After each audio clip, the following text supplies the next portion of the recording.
A Serra do Divisor fica na divisa com o Peru, no meio da Amazônia, no município de Manso Lima, no Acre. É o ponto extremo oeste do Brasil e o local mais biodiverso do planeta. E se visitar aquele lugar hoje em dia já é uma grande jornada, imagina fazer isso há quase 100 anos atrás, com uma dezena de trabalhadores e muito equipamento pesado. Pois foi exatamente isso que o Conselho Nacional de Petróleo foi fazer por lá em 1938, quando embarcou num projeto ousado de exploração na Amazônia. E como os resultados dessa empreitada não foi o que eles esperavam, a CNP teve que voltar para casa de mãos duplamente vazias, sem petróleo e sem equipamentos, uma vez que por desafios logísticos eles tiveram que deixar para trás diversas máquinas e ferramentas no Buraco da Central, que hoje é um ponto turístico da região, mas muito mais no pouco conhecido Buraco da Sonda, que ficou simplesmente por décadas abandonado dentro da mata. Nesse episódio vocês vão ver basicamente as únicas imagens criadas daquele local nos últimos 100 anos e também um ponto bônus bem comum da região que a gente pôde visitar no mesmo dia.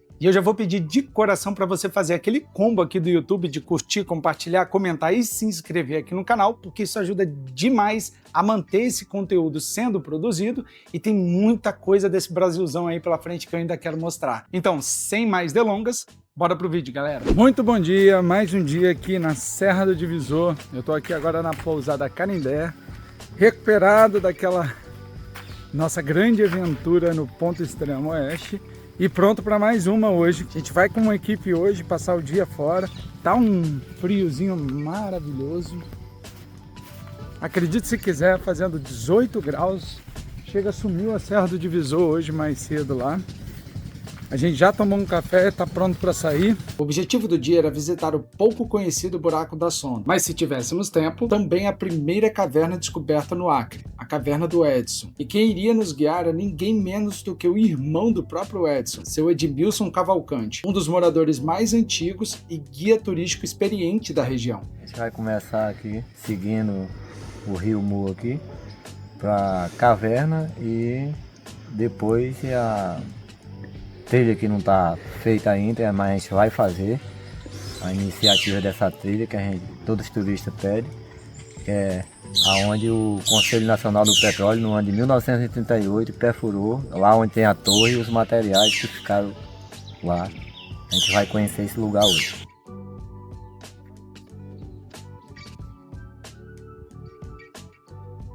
E antes de seguirmos viagem, passamos para buscar nossos amigos do ICMBio, o Jonas e o Rogério, que vocês já conhecem por aqui. E também o Messias, que é morador e guia local, e estava indo conhecer o percurso para também guiar outras pessoas no futuro. E assim começamos mais uma subida pelo rio com aquela vista de dar inveja, passando pelo meio da Mata Amazônica.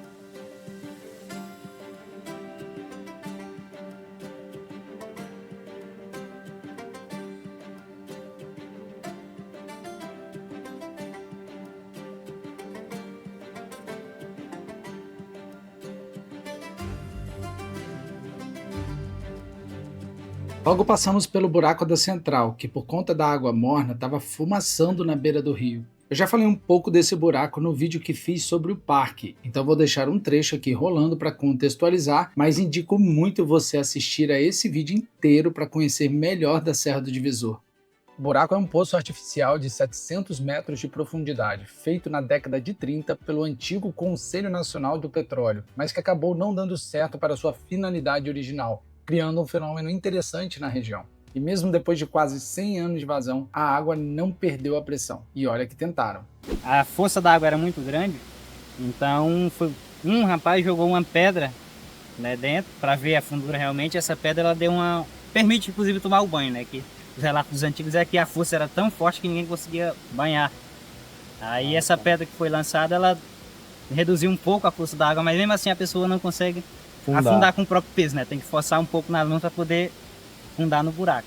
E tem um lance de que o cara foi curado aí, qual é essa parada? Exatamente, é um rapaz que tinha muita ferida na pele, né? Machucado, ele vinha sempre se banhar aqui na região e as feridas da pele foi curada, né? Provavelmente por conta do enxofre que há na água, esse tom ferrugem, então há a crença de que essa água cura essas feridas na pele, né? O poço jorra água cristalina, morna e rica em minerais e enxofre, formando uma bela queda d'água no caminho e um lugar perfeito para se banhar e relaxar. Nesse lugar ainda é possível ver estruturas que foram abandonadas no período da perfuração, como a caldeira a vapor que era utilizada para tocar o maquinário da época. Só um detalhezinho que eu não mencionei naquele vídeo é que, como esses equipamentos foram adquiridos na Alemanha antes da Segunda Guerra Mundial, ainda é possível ver algumas peças com uma certa marquinha proibida em alto relevo.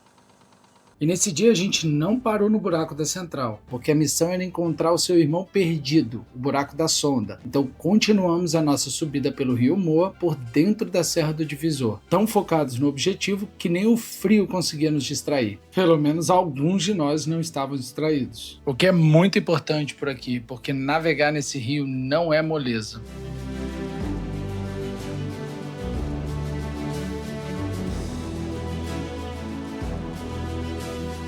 Pessoal, chegamos aqui na Cachoeira do Pedernal, a gente já almoçou nela inclusive. Agora a gente vai entrar num outro ponto, que é o Igarapé Pedernal, que é esse aqui, ó. A água dele é até um pouco mais limpa do que a do Moa mesmo. E a gente vai seguir até o ponto de entrada na mata pra sonda. Bora lá!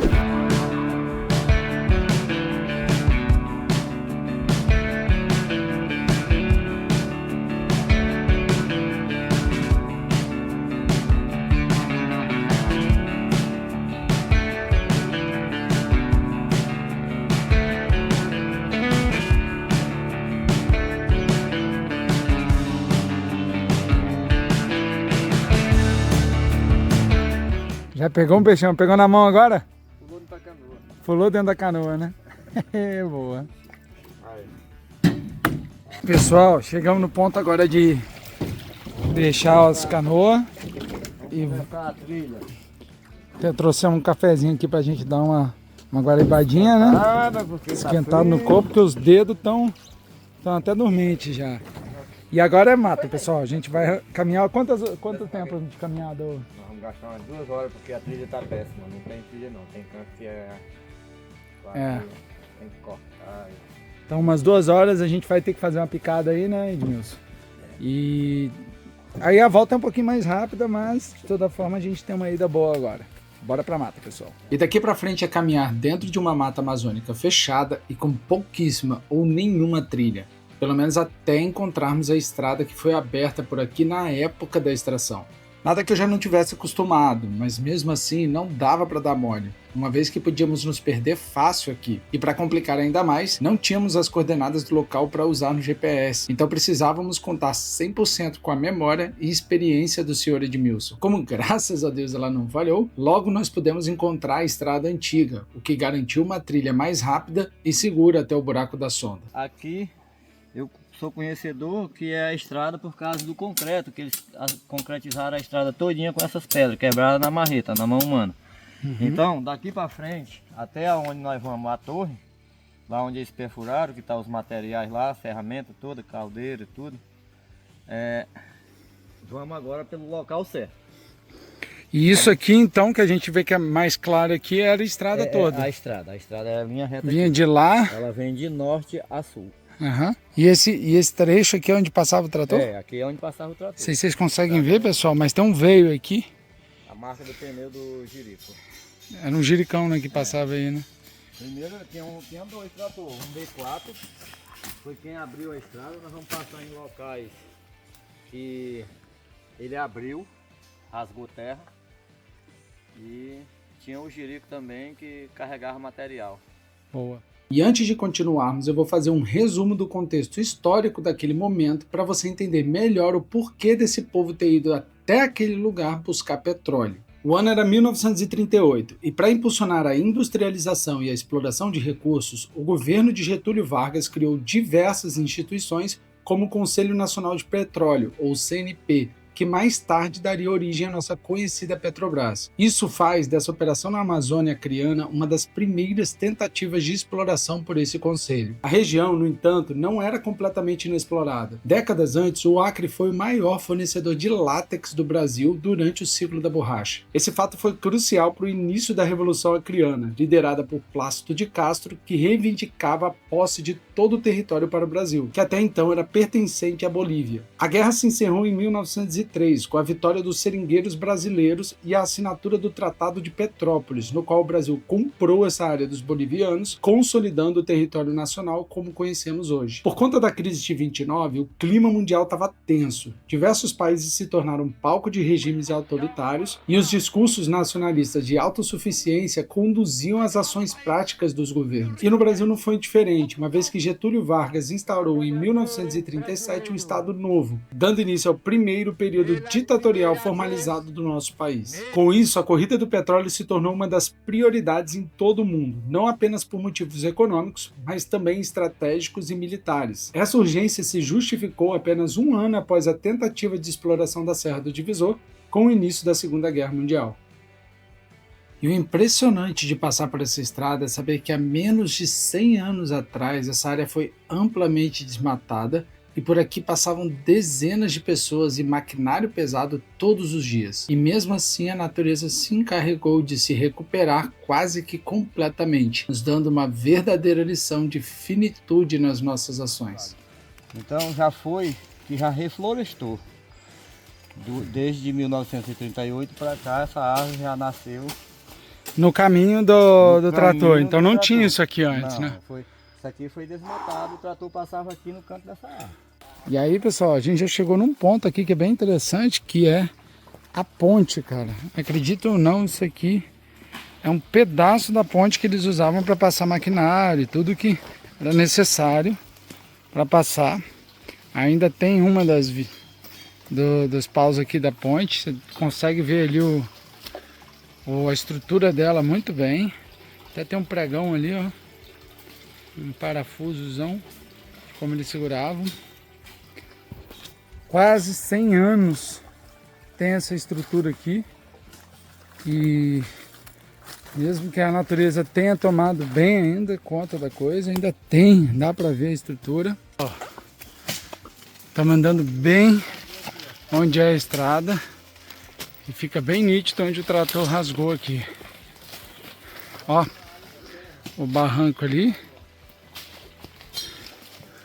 E é uma rua larga mesmo que a gente vê. E a área aqui, pessoal, não sei se vocês vão ver. Na verdade ver, mas desbarrancou um belo de um pedaço. E só sobrou uma trilhazinha. O que era antes a estrada que eles usavam aqui, aí aqui na frente já volta, né? Assim, o tempo tá comendo o negócio. E o bacana de fazer essa trilha aí com o seu Edmilson era que ele sempre tinha uma história bacana para contar, causos que outras pessoas antes dele viveram e compartilharam há muito tempo atrás. Voltando ao assunto da balsa, a balsa tinha um apelido de burra preta, ela transportava esses material de ferro muito pesado. Uhum. E na época, meu pai falava que não tinha comunicação, que nem tem hoje a internet, Starlink aí. Uhum. Todo mundo se comunica rápido. Na época a comunicação só era o rádio de pilha. Ah, é? Então quando essa balsa ia sair do Porto de Cruzeiro do Sul, ficava anunciando no rádio uns 3 dias antes dela sair, marcando o dia que ela ia sair. Os moradores não baixaram no rio, porque crianças não iam para a beira do rio também, porque quando a balsa vinha, a concha d'água era muito grande. E alagava as pessoas, se tivesse criança pequena na beira do rio, tomando banho, poderia morrer afogada. Você é doido. Então a comunicação era o rádio, ficava anunciando e as pessoas ficavam só aguardando ela passar. Ninguém andava de barco de jeito nenhum. Dentro da mata, a gente nem consegue perceber muito bem, pessoal, mas a gente estava subindo serra. Dá uma olhada no visual. A altitude que a gente está aqui, pessoal. É um barranquinho aqui, né? É. Ó. Eita lasqueira. Liga aí, Edmilson. Aí é o quê? De cá de cima. Atravessava até lá onde eles estão, pessoal. Ó. E aqui embaixo que era pezinho passando. Esse era basicamente o último ponto antes de chegarmos no nosso destino, pois logo já iríamos conseguir contemplar a torre de extração, que se manteve firme durante todos esses anos, mesmo castigada pelo clima úmido e quente da floresta amazônica. Logo um pouco depois da Igarapézinho, chegamos ao ponto, pessoal. Ó.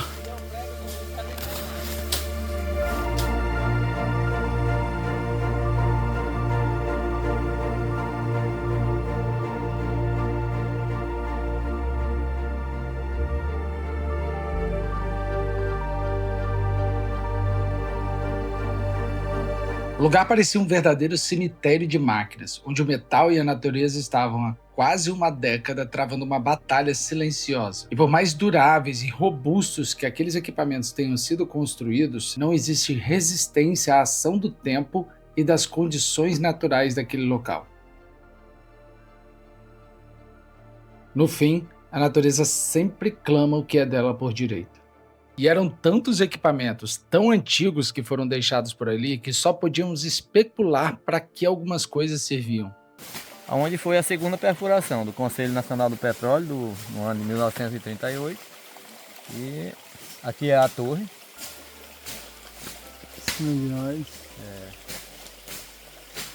Aqui essa base de ferro, que eu não sei como é que funcionava, mas era do trabalho deles. Ali tem uma ruma de cano de ferro também, bastante cano. Esses canos que passam ali embaixo, né? É, não, mas tem cano grosso lá, lá tá a ruma de ferro, que estão cobertos com mato lá. Esses canos eram para eventualmente... Ah, tô vendo lá, ó. É. Para eventualmente passar petróleo, se eles encontrassem? Eu acho que sim. Ali tem a caldeira. Caldeirona lá. Ela, essa daí tá completa, tá.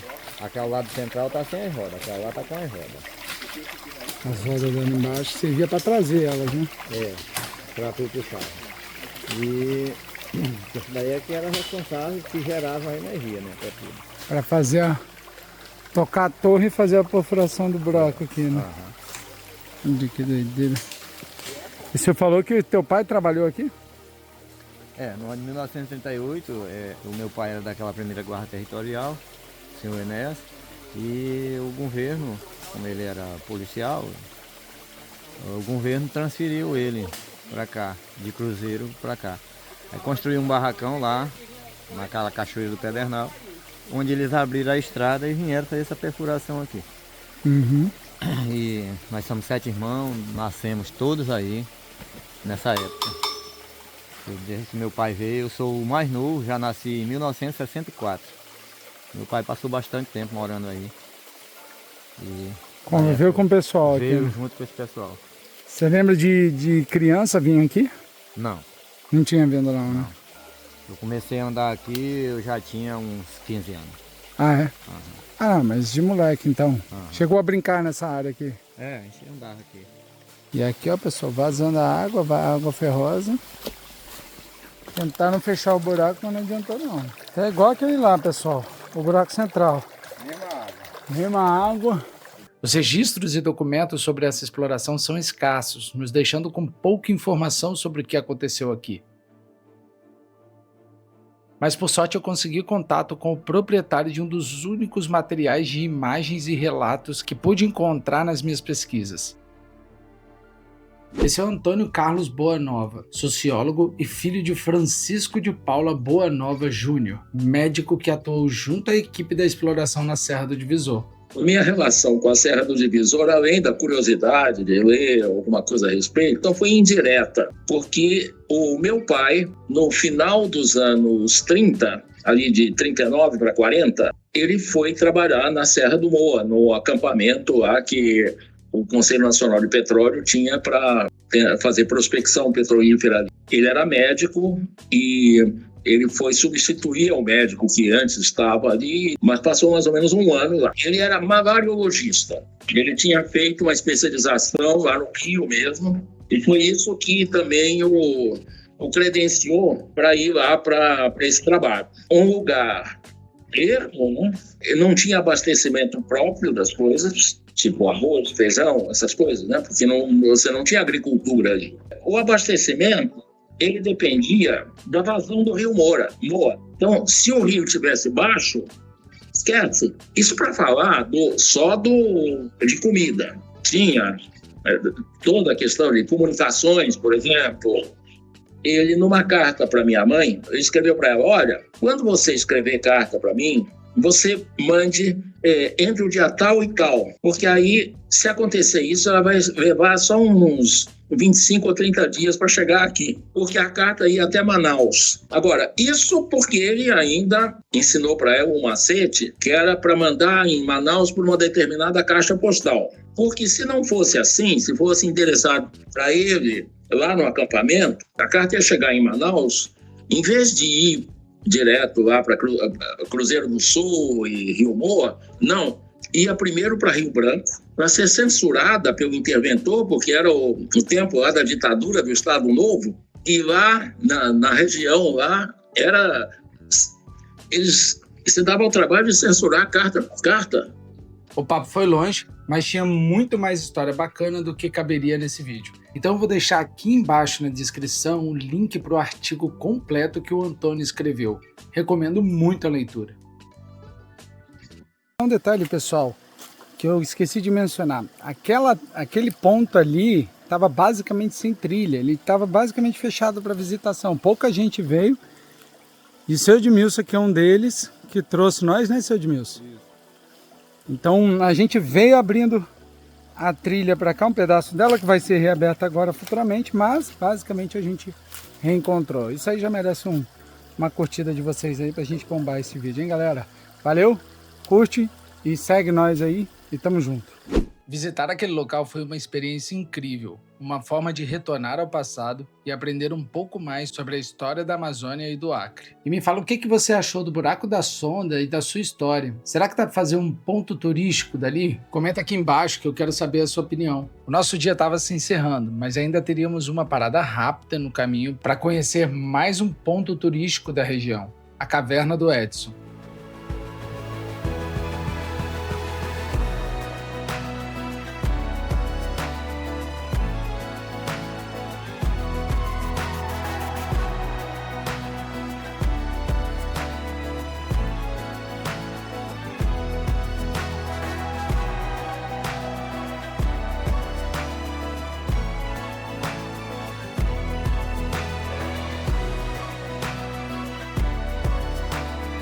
Mesmo não sendo uma caverna muito grande, essa formação tem as suas peculiaridades. Ela foi uma das primeiras cavernas encontradas no Acre, uma vez que essas estruturas são incomuns na região devido às formações geológicas daqui.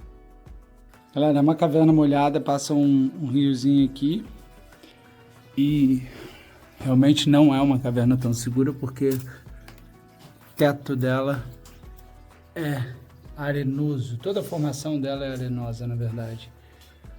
Outra coisa é que estamos no meio da Amazônia, então há uma boa probabilidade de que pudéssemos encontrar animais hostis como onças se hospedando por ali. Por sorte, o que encontramos naquele dia foram apenas algumas aranhas e uma comunidade de sapos gigantes.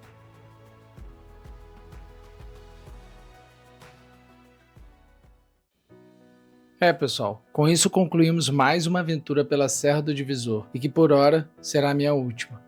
O período que passei por aqui foi de uma riqueza extraordinária, porque o que eu pude ver, sentir, apreciar e aprender foi único, e com certeza a exploração desse dia foi um fechamento com chave de ouro. Espero que tenham gostado de mais essa jornada, eu certamente curti muito, e nos vemos na próxima.